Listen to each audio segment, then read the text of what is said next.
మెదక్ జిల్లా మాసాయిపేట మండలం అచ్చంపేట గ్రామంలో మంగళవారం ప్రాథమిక వ్యవసాయ సహకార సంఘం ఆధ్వర్యంలో ధాన్యం కొనుగోలు కేంద్రాన్ని తహసీల్దార్ Jyothi, AO Kavitha, RI Dhansingh, society director Oodandapuram Narasimhulu ప్రారంభించారు. రైతులు పండించిన ధాన్యానికి గిట్టుబాటు ధర కల్పించడం కోసమే ప్రభుత్వం కొనుగోలు కేంద్రాలు ప్రారంభించిందని వారు తెలిపారు. రైతులు పండించిన ధాన్యం దళారులకు విక్రయించకుండా కొనుగోలు కేంద్రాలకు తరలించి గిట్టుబాటు ధర పొందాలని రైతులకు సూచించారు. మెదక్ జిల్లా మాసాయిపేట మండల కేంద్రంలో ఈరోజు పిఎస్సిఎస్ ప్యాక్స్ ఆధ్వర్యంలో మాసాయిపేట, అచ్చంపేట 2 వడ్ల కొనుగోలు కేంద్రాలు ఏర్పాటు చేయడం జరిగింది.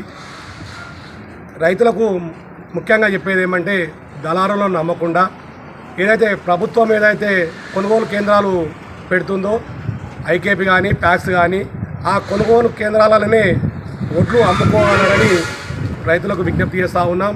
ఎందుకంటే దళారులు హెచ్చో పచ్చో కొనుక్కొని మనకు రైతులకు నష్టం జరుగుతుంది. కాబట్టి మనము ప్రభుత్వం మంచి ఉద్దేశంతో ఈ ధాన్యం కొనుగోలు కేంద్రాలు ఓపెన్ చేయడం జరుగుతుంది. కాబట్టి ఈ ధాన్యం కొనుగోలు కేంద్రాలలోనే రైతులు అమ్ముకొని లాభాలు ఆర్జించగలని మేము ప్యాక్స్ తరఫున వాళ్ళకి రైతులకు విజ్ఞప్తి చేస్తూ ఉన్నాం.